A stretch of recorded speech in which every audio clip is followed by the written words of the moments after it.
didik kami yang terkasih, kita bertemu lagi di mata pelajaran matematika peminatan. Bapak harap semuanya sudah mempersiapkan diri untuk mengikuti pembelajaran di hari ini. Ya, hari ini kita akan belajar tentang distribusi normal, yang tujuannya nanti supaya kita bisa memahami sifat-sifat distribusi normal dan bisa memahami cara menentukan peluang distribusi normal dari sebuah kejadian. Oke. Nah, yang pertama, apa sih distribusi normal itu gitu ya? Distribusi normal itu disebut juga distribusi Gauss. Ini merupakan distribusi yang simetris dan memiliki kurva yang berbentuk lonceng. Oke. Nah, nanti di sini akan ditunjukkan hubungan ordinat pada rata-rata dengan berbagai ordinat pada berbagai jarak simpangan baku yang diukur dengan dari rata-rata gitu ya. Nah, kalau kita lihat penggunaannya, nanti di sini bisa menjelaskan banyak proses acak yang kontinu, bisa juga untuk perubahan yang diskrit, kemudian ya statistik. Untuk penelitian nanti semua pasti pakai distribusi normal gitu ya. Mau apapun nanti, ini nanti jika kalian ingin masuk universitas dan sudah mengerjakan skripsi penelitian, pasti nanti kalian akan belajar ini pasti itu ya. Kemudian kurvanya itu nanti ada dua parameter yang menentukan gimana bentuk kurvanya. Mu itu rata-rata, tau itu simpangan baku gitu ya. Ini dibaca mu, yang ini dibaca mu, yang ini dibaca tau gitu ya. Nah, semakin besar taunya, semakin landailah dia. Semakin landai maksudnya semakin pendek ke bawah. Tapi kalau semakin kecil, dia semakin tinggi ke atas, semakin lancip. Nah, selanjutnya bentuk-bentuk kurva normal ini nanti ada banyak ya. Nah, misalnya ada dua nih, ada dua data yang mau kita bandingkan. Nanti kalau misalnya mu-nya tidak sama tapi taunya sama, maka nanti ketinggiannya sama gitu kira-kira ya. Tapi nanti mu-nya letaknya berbeda-beda. Kemudian kalau misalkan mu-nya sama tapi taunya berbeda, lebih kecil misalkan si tau yang pertama, maka nanti bentuknya kira-kira seperti ini. Dia lebih landai, tapi nanti dia simetris. Oke. Kemudian kalau misalkan mu-nya berbeda dan taunya juga berbeda, lebih kecil, maka dia pasti letaknya juga berbeda, kira-kira seperti itu. Nah, selanjutnya ini sifat-sifatnya. Nah, yang tadi kita sudah bahas bahwa bentuknya seperti lonceng, memiliki satu puncak yang terletak di tengah, ya kan? Kemudian nilai rata-rata mu sama dengan median sama dengan modus. Itu jika jika nanti dia simetris gitu ya.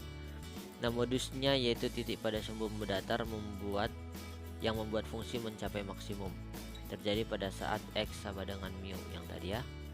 Kemudian kurvanya setangkup terhadap suatu garis tegak lurus yang melalui titik nilai tengah mu.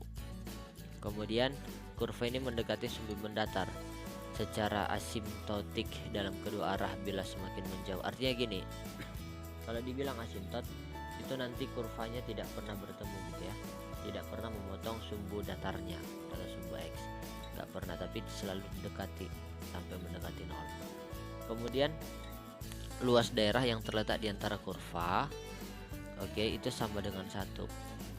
Sama, karena ini bicara tentang peluang total dari seluruh peluang itu harus sama dengan 1. Jadi kira-kira seperti itu dia. Nah, kemiringan ini nanti derajat kesetangkupan gitu ya dari suatu distribusi. Kalau dia kemiringannya 0, maka dia udah pasti simetrik, kiri dan kanan itu sama.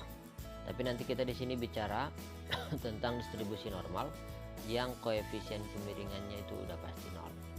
Nanti yang kita bahas adalah yang simetrik kiri dan kanan. Nah, kalau kemiringan atau koefisien kemiringannya positif, maka dia melenceng ke kanan. Tapi kalau dia negatif, dia melenceng ke kiri, kira-kira seperti itu. Kemudian kalau keruncingan ini tadi tergantung nilai taunya ya gitu ya.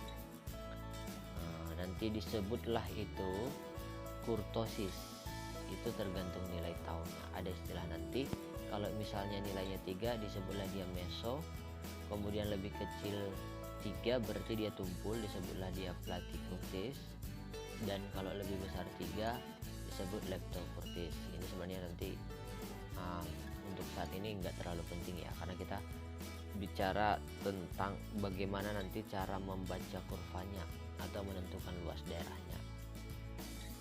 Nah, luas daerahnya nih, misalnya inilah kurva normalnya, kita mau mencari luasnya nih, luas daerah dari X1 sampai X2, gimana nanti caranya kan gitu.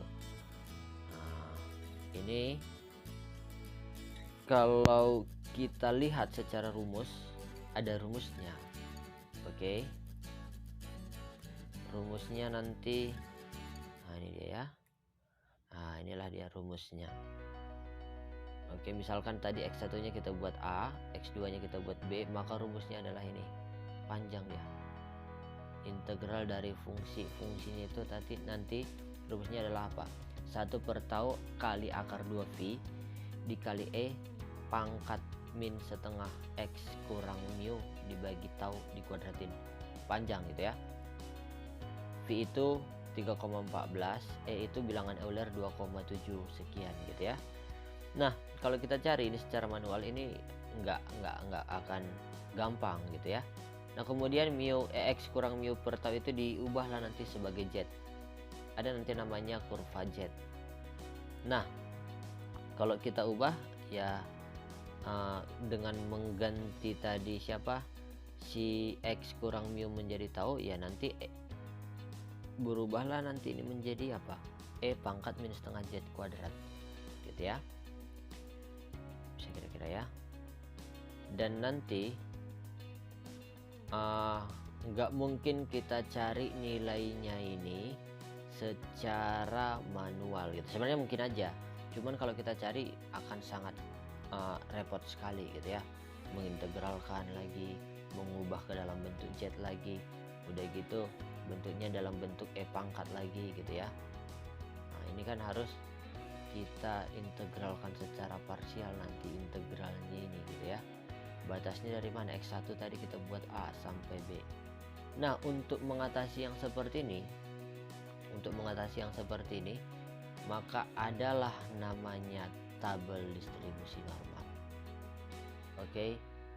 Nah, ini tabel ya, ini mungkin kurang kelihatan. Nanti kita akan bahas lagi secara khusus untuk mencari atau membaca tabel ini, gimana sih caranya gitu ya. Artinya nilai-nilai integral yang tadi sudah ada di sini semua.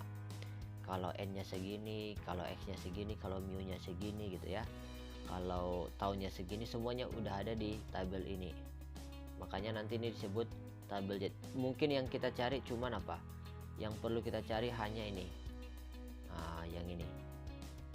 Misalnya nanti soal yang dikasih dia masih dalam bentuk mu dan tau, maka tinggal kita cari Z-nya. Kalau udah dapat Z-nya, ya tinggal kita tengok nanti tabelnya, karena ini nanti adalah apa? Tabel normal, distribusi normal kumulatif Z. Jadi di sini yang kebaca itu adalah nilai Z, bukan mu dan tau. Oke, Bapak rasa cukup dulu sampai di sini. Untuk membaca ini kita satu pertemuan lagi untuk membaca bagaimana sih cara membaca tabel distribusi ini. Kalau misalnya ada soal, bagaimana cara menjawabnya. Yang pasti udah paham dulu bahwa distribusi normal itu apa, sifat-sifatnya bagaimana, kemudian rumusnya tadi apa gitu. Walaupun nanti ujung-ujungnya kita nggak pakai rumus integral yang tadi, kita pakai tabel. Oke. Dan kalau punya buku paket biasanya di belakang itu dikasih nanti tabel ini ya. Tabel ini semua dikasih. Oke, nanti dipersiapkan tabelnya supaya bisa kita pelajari bagaimana cara membacanya. Kalau ini nanti terlalu kecil nggak nampak apa-apa. Oke.